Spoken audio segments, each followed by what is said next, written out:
Olá, amigos, tudo bem? Prontos para mais um estudo? Eu já estou com a minha Bíblia, com o meu guia aqui em mãos, esse guia prático do livro de Apocalipse, Revelações de Esperança. Tem as perguntas, tem o texto bíblico para você procurar as respostas, examinar na Bíblia. É um guia muito bom, viu? E ele pode ser seu se você quiser. Sempre no final dos vídeos no YouTube, eu deixo ali na descrição o meu contato. Então você pode me pedir, eu envio ele inteiramente grátis para você via WhatsApp. E ao você completar o estudo todo, que são 21 temas, eu mando para você essa Bíblia aqui de presente, ó. Se você morar aqui por perto, nas redondezas de Garopaba, Santa Catarina, eu mesma vou levar para você. Agora, se você morar mais longe, eu mando aí pelo correio, tá bom? Nós temos pessoas estudando de São Paulo, Uruçanga, então para você eu mando pelo correio. Vamos lá então, capítulo 8 do livro de Apocalipse, esse livro que traz esperança, mas antes de nós estudarmos, nós vamos orar a Deus e pedir a orientação do Espírito Santo, certo? Vamos orar comigo então? Feche teus olhos.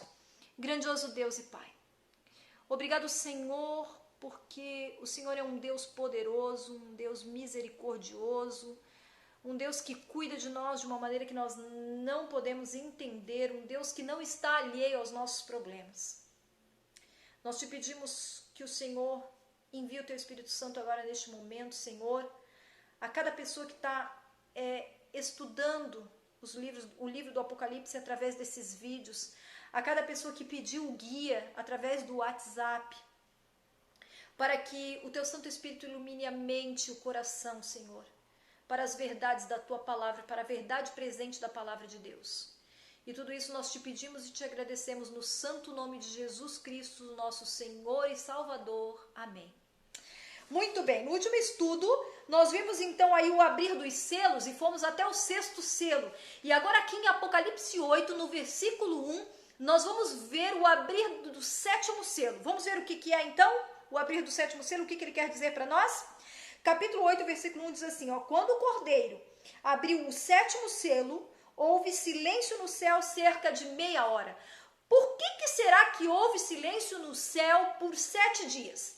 Meia hora em profecia quer dizer 7 dias. Por quê? Porque esse é o momento da volta de Jesus. Ou seja, o céu fica sem ninguém, porque Deus, Jesus, os anjos descem para vir nos buscar e nos libertar de uma vez por toda da maldição do pecado. Então, o abrir do 7º selo é a volta de Jesus. Só que logo em seguida, ao abrir do último selo, nós vemos que acontecem aqui uma sequência de sonidos de trombeta, é tocado 7 trombetas. E eu quero fazer paralelo a uma ilustração com você aqui agora.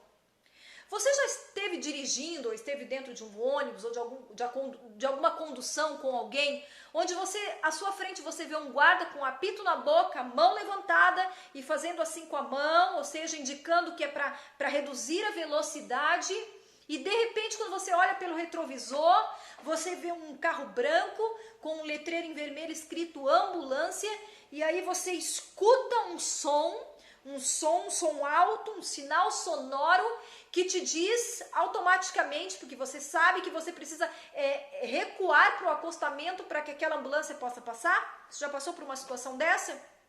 Pois então, esse é um paralelo que eu gostaria de fazer com você das trombetas. As trombetas são esse sinal sonoro, onde Cristo está nos alertando para o que vai acontecer, para algo que nós precisamos saber, para não sermos pegos de surpresa. E nós vimos também que o Apocalipse ele tem uma sequência de 7 igrejas, 7 selos, agora 7 trombetas, e esses períodos de 7, essas sequências de 7, contam-nos a história da igreja cristã através dos tempos. As 7 igrejas, problemas internos. Quando nós vimos os selos e agora vamos ver as trombetas, nós vamos ver que são problemas externos. Então vamos lá então? A primeira, a segunda, a terceira, a quarta, a quinta e a sexta trombeta, acompanha comigo aí na Bíblia, cada uma quer dizer uma coisa. Tipo, a primeira trombeta, no soar da primeira trombeta, o que acontece? A terra é afetada. No soar da segunda trombeta, o mar é atingido.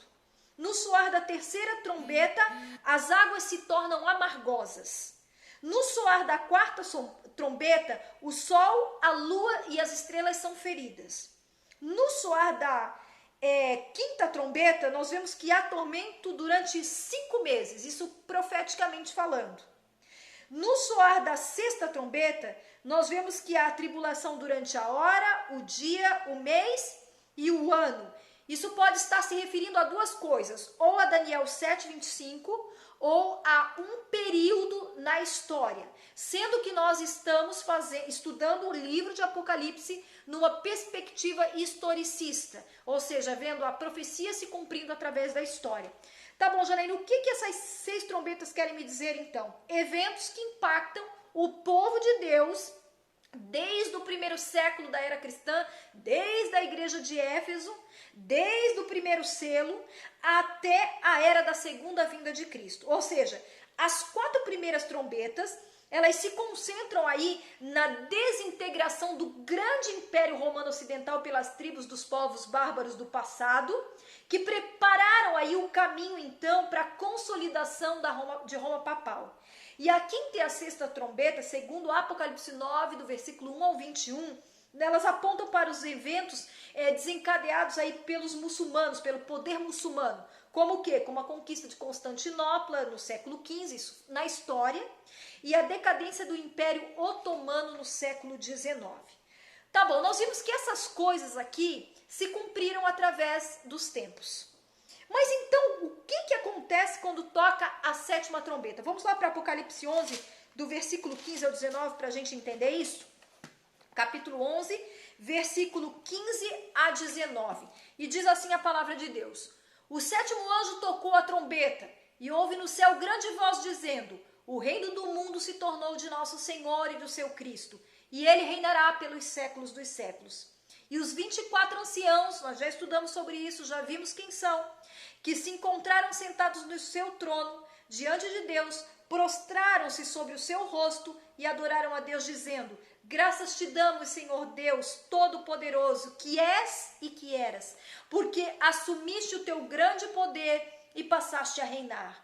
Aqui nós vemos um reino estabelecido, né? Na verdade, as nações se enfurecem, versículo 18. Chegou, porém, a tua ira e o tempo determinado para serem julgados os mortos, para se dar o galardão aos teus servos, os profetas, os santos, e aos que temem o teu nome, tanto os pequenos como os grandes, e para destruíres os que destroem a terra. Aqui no versículo 18 nós vemos uma cena do juízo de Deus.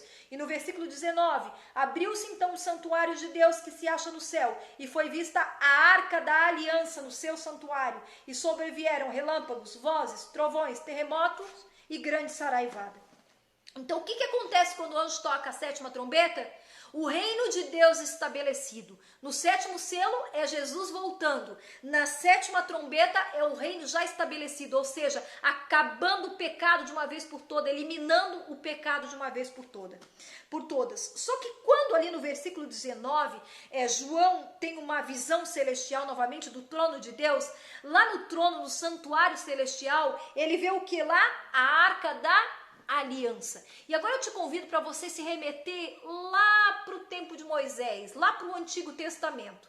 Quando Moisés libertou o povo do Egito, que ele levou o povo para o deserto, o que Deus disse para ele? Moisés, eu quero que você faça um santuário, me constrói um santuário na terra, no segundo modelo que existe no céu, segundo modelo que eu vou te dar, que já existe no céu, para que eu possa habitar no meio do povo. Lá no santuário terrestre, existia o lugar, o pátio, o lugar santo e o santíssimo. No pátio era onde acontecia a morte do cordeirinho, né, simbolizando o Cristo e tal. E no santíssimo era onde tinha o Shekinah, ou seja, o poder de Deus. E lá no santíssimo ficava a arca da aliança. Ou seja, Deus mandou construir uma maquete enorme aqui na terra, onde o povo participava para poder entender o plano da salvação. E agora eu vejo João vendo o santuário celestial e vejo que a Arca da Aliança está lá. E quando eu olho para o Antigo Testamento, o que é que tinha dentro da Arca da Aliança? Primeira coisa, o maná. O maná simbolizava a providência de Deus, tanto físico quanto espiritualmente para nós hoje em dia.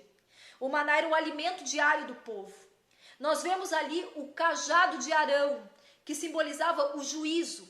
E nós vimos também a tábua dos 10 mandamentos, que era o sinal da obediência, o sinal de obediência do povo para com o seu Deus. Isso não te lembra ali o selo de Deus, a marca de Deus que a gente estudou no último estudo, a questão da obediência? Então, vamos voltar aqui para o estudo. Isso é muito interessante, queridos. Nós vemos que a Bíblia ela se cumpre de uma maneira tão poderosa. Como posso eu ou você duvidar da palavra de Deus? Ela se cumpre nos mínimos detalhes. Ela está toda como um quebra-cabeça, toda encaixada. Mas quando eu olho para a Bíblia, eu vejo que em Apocalipse 19, versículo 9, existe uma bem-aventurança, ou seja, existe uma felicidade especial quando soa a última trombeta. Vamos dar uma olhada? Apocalipse 19, versículo 9. Folhar de Bíblia, eu amo escutar esse som de folhar de Bíblia. Apocalipse 19, versículo 9 diz assim: Então me falou o anjo, escreve, bem-aventurado, ou seja, bem-aventurado quer dizer felizes aqueles que são chamados à ceia das bodas do Cordeiro. No soar da última trombeta, tem um grupo de pessoas aqui que são abençoados, que são felizes, que são aqueles que são chamados às bodas do Cordeiro. Veja que João faz uma referência aqui a uma festa de casamento. As bodas antigamente, no tempo de João, na cultura em que João era inserido, ela era um pouco diferente dos casamentos aqui na nossa cultura ocidental. Acontecia assim, tinha que ter um compromisso matrimonial, primeiro. Segundo, tinha um pagamento de dote. Terceiro, tinha a preparação da noiva para as bodas e também a preparação do noivo da casa que ele iria morar com a noiva. Tinha a cerimônia das bodas propriamente dita, em que o noivo dava o seu reconhecimento ao público ali, de pedido de casamento, colocava sua capa nos ombros da noiva, e aí o cortejo se dirigia então para a festa. E a quinta coisa que acontecia era que a festa normalmente era na casa do pai do noivo. E desse modo foi usada toda essa linguagem no Apocalipse, e também em outros versículos da Bíblia. Então, diante dessa informação que eu acabei de te dar, de como que eram as bodas no tempo de João, quem é a noiva do Cordeiro, então? Nós vemos que fomos chamados a uma festa, a uma boda. E quem é a noiva? Vamos ver? Apocalipse 21, versículo 1 e 2 nos dá a resposta. E diz assim: Vi novo céu e nova terra, pois o primeiro céu e a primeira terra passaram, e o mar já não existe. Vi também a cidade santa, a Nova Jerusalém, que descia do céu da parte de Deus, ataviada como noiva adornada para o seu esposo. Ah, queridos, sabe quem é a noiva do Cordeiro? A noiva de Jesus é a cidade santa, a Nova Jerusalém, a cidade maravilhosa que Jesus já preparou para mim e para você. Eu não posso dizer para você que ele já foi preparar, porque nessas alturas de cumprimento de profecia, essa cidade já está pronta faz tempo. E segundo também Apocalipse 19, 7, versículo 8, a igreja também é chamada de esposa. Desculpa, a esposa do Cordeiro. Então, seguindo essa ordem ali do compromisso das bodas de antigamente, quando o compromisso do casamento se confirmou então? Segundo João 3,16, um verso muito conhecido no meio religioso, diz assim, porque Deus amou o mundo de tal maneira que enviou o seu Filho, o único Filho, para que todo aquele que nele crê não pereça, mas tenha vida eterna. Quando que se consolida, então, quando que se confirma esse casamento? Quando o Pai envia o Filho aqui na terra. Qual foi o dote que Cristo pagou? Qual foi o dote que Cristo pagou? 1 Pedro 1,19 nos dá a resposta. Mas pelo precioso sangue, como de cordeiro sem defeito e sem mácula, o sangue de Cristo. Queridos, ao morrer na cruz, Jesus pagou o dote à sua justiça. O seu caráter foi vindicado perante todo o universo. Ao morrer na cruz, Jesus paga o preço do meu e do teu pecado, algo que eu e você jamais conseguiríamos pagar. Como que nós devemos, então, diante disso tudo, nos preparar para a segunda vinda de Jesus? Hebreus 12, versículo 14 nos dá a resposta. E diz assim, a igreja deve viver justificada mediante a fé e crescendo em santificação. Quem é a igreja? A igreja não é o templo lá de 4 paredes que nós vamos. Aquilo lá se torna igreja quando nós estamos lá adorando o Senhor, porque a igreja sou eu e é você. E Hebreus 12:14 diz que a igreja deve viver justificada, ou seja, eu tenho que ter a certeza dia a dia de que é Jesus que paga o preço do meu pecado e que por isso, após eu pecar e o Espírito Santo tocar o meu coração dizendo que eu pequei, eu posso me ajoelhar e pedir perdão a Deus em nome de Jesus, porque foi Ele que pagou o preço do meu pecado. E aí sim, viver uma vida de santificação, uma vida cristã. O que é uma vida cristã? O que quer dizer a palavra cristão? Pequeno Cristo, imitador de Cristo. Quando eu aceito o sacrifício de Jesus na cruz por mim, eu passo a viver ao lado de Cristo, eu passo a querer imitar a Cristo, e aí sim eu me torno um cristão e começo a levar uma vida de santificação, uma vida dia a dia com Cristo. Quando Jesus estiver pronto para voltar a este mundo, querido, no céu será dito algo tremendo em relação aos remidos, em relação àqueles que se colocaram ao lado da verdade, aqueles que foram selados com a marca de Deus. Apocalipse 19:7 diz assim: alegremo-nos, exultemos e demos-lhes a glória, porque são chegadas as bodas do Cordeiro, cuja esposa a si mesmo já se ataviou. Estamos vivendo os últimos momentos da história desta terra, segundo as profecias bíblicas. Mas o melhor ainda está por vir. O melhor é a volta de Jesus. Jesus fez essa promessa há muitos anos atrás: eu vou preparar-vos lugar. E quando eu for e vos preparar o lugar, eu voltarei para buscar vocês, para que onde eu estou estejais vós também. Quer você estar junto com Cristo, morando na Nova Jerusalém, neste lugar onde Cristo diz que não haverá mais morte, nem pranto, nem dor, onde não vai haver mais coronavírus? Estude a palavra de Deus. Leia, ouça. Procure fazer a vontade de Deus, queridos, porque o tempo está próximo. Está muito mais próximo do que nós possamos imaginar. O nosso lar não é aqui. Estamos indo para casa. E é por isso que eu te convido a, neste momento, nós orarmos mais uma vez a Deus e clamarmos a Deus que Ele não demore para nos buscar. Fecha teus olhos. Querido Deus, nós estamos estudando a Tua palavra, estamos entendendo a Tua vontade para as nossas vidas, Senhor. E pelo cumprimento das profecias, nós sabemos que está muito próximo a Tua vinda. O dia glorioso, tremendo, em que o mundo vai parar, não pelo coronavírus, mas pela Tua glória e pelo Teu poder. Aguardamos novo céu e nova terra. E tudo isso, Senhor, nós já te agradecemos desde já, porque o Senhor foi preparar esse lugar para nós. E te pedimos que o Senhor nos dê forças para vivermos esses últimos momentos que antecedem a Tua vinda. E tudo isso nós te pedimos e te agradecemos, pedindo perdão também pelos nossos pecados. Em nome de Jesus, amém. Tchau, tchau, queridos, e até o próximo estudo.